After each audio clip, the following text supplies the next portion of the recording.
Education will be giving a statement. We will not take questions after. Thank you.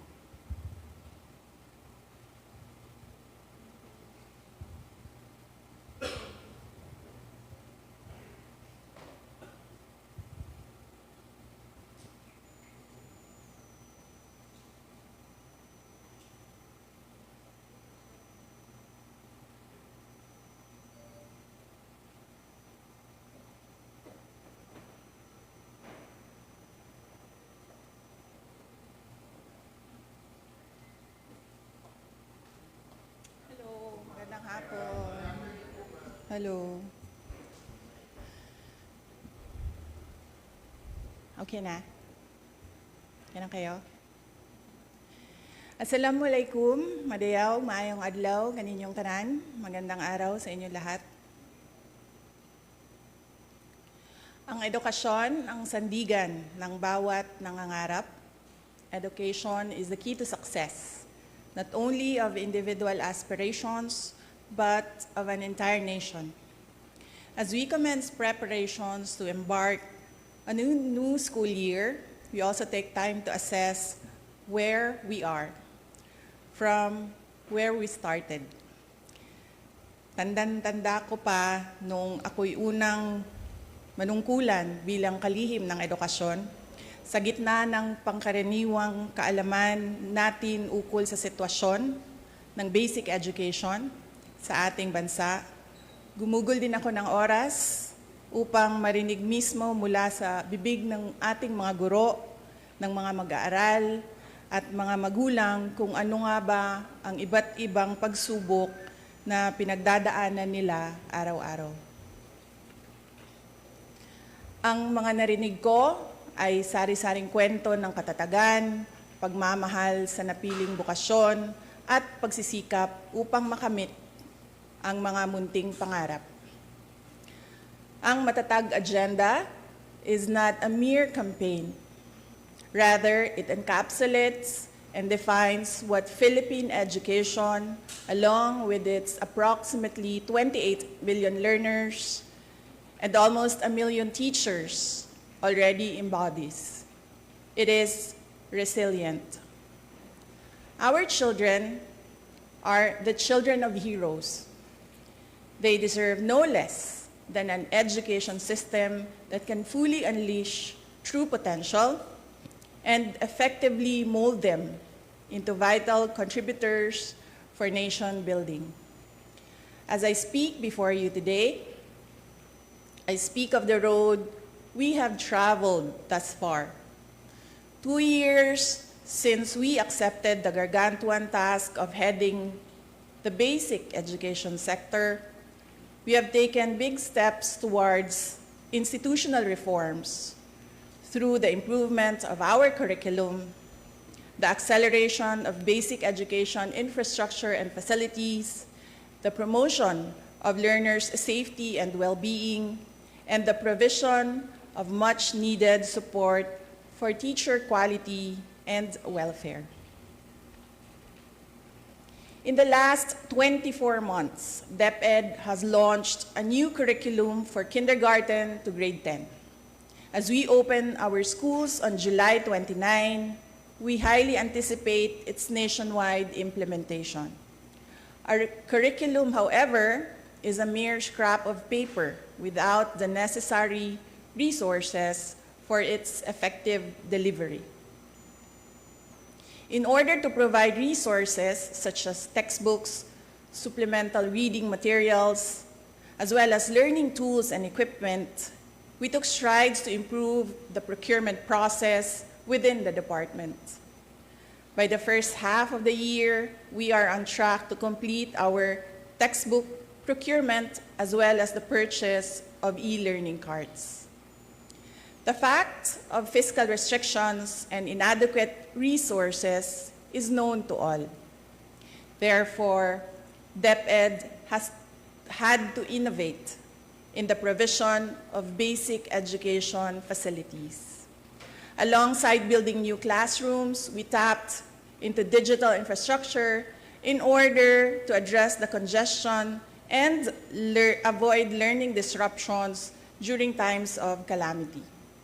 Today, an additional 2,000 last-mile schools have been given internet connections through satellites, while 305 schools have been connected through fiber internet.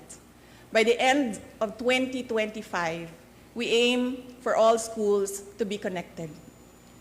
With the emergence of technology and social media, our learners also face new and emerging challenges. Hindi biro ang maging mag-aaral sa panahong ito. In order to provide a safe and conducive learning environment for our learners, we have launched a centralized reporting system through the Learners' Rights and Protection Office. By providing a hotline, we remind each learner that they are never alone. We continue to provide awareness and work with partner agencies to shield our learners and teachers from all forms of abuse, illegal drugs, terrorism, insurgency, and all forms of criminal activities. In our thrust to promote inclusivity, we continue to strengthen the alternative learning system and our special needs education. No child should be left behind. Teachers are truly the cornerstone of any education system. We have worked tirelessly to address your concerns through the National Educators Academy. We have provided avenues for teacher training and professional development. We have provided personal accident insurance to assist our teachers when they need it most. We have removed all administrative tasks to unburden our teachers, to bring them back to the classroom and to allow them to focus on teaching. We have also given our teachers their much needed rest, a 30-day, no mandatory or voluntary tasks break, which they are currently enjoying as we speak.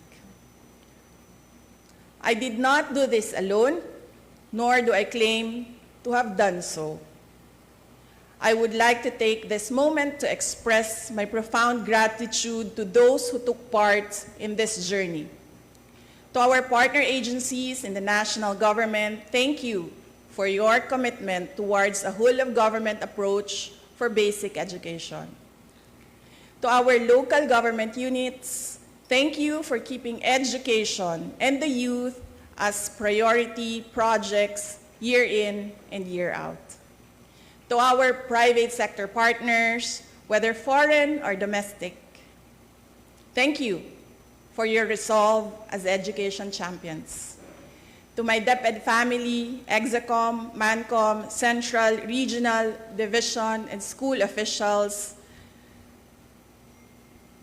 teachers, and non-teaching personnel, thank you for your unwavering support, hard work, and dedication to serve the Filipino people. Mabuhay kayo.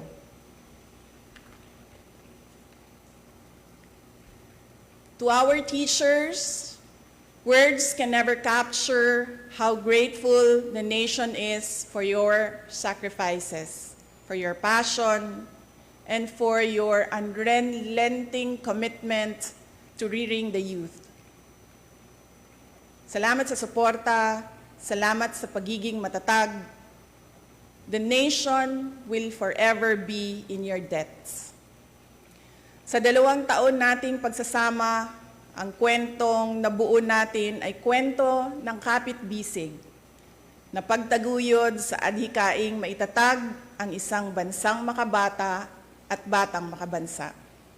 Ngunit anumang kwento, kahit gaano kaganda, ay sadyang nagtatapos rin.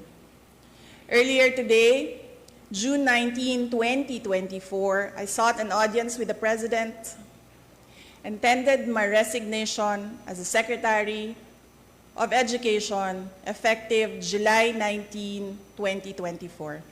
I have given my 30-day notice to ensure the proper and orderly transition for the benefit of the next Secretary. Mga kababayan, ang aking pagbibitiw ay hindi lulan ng kahinaan, kundi dala ng tunay na malasakit para sa ating mga guro at kabataang Pilipino. Bagamat hindi ako magpapatuloy na mamamahala sa kagawaran, patuloy pa rin nating itataguyod ang kalidad ng edukasyon na nararapat para sa Pilipino. Hindi man ako ang tumatayong kalihim ng edukasyon, mananatili akong isang ina na nagmamatyag at titindig para sa kapakanan ng bawat guro at bawat mag-aaral sa Pilipinas. Para sa isang matatag na Pilipinas.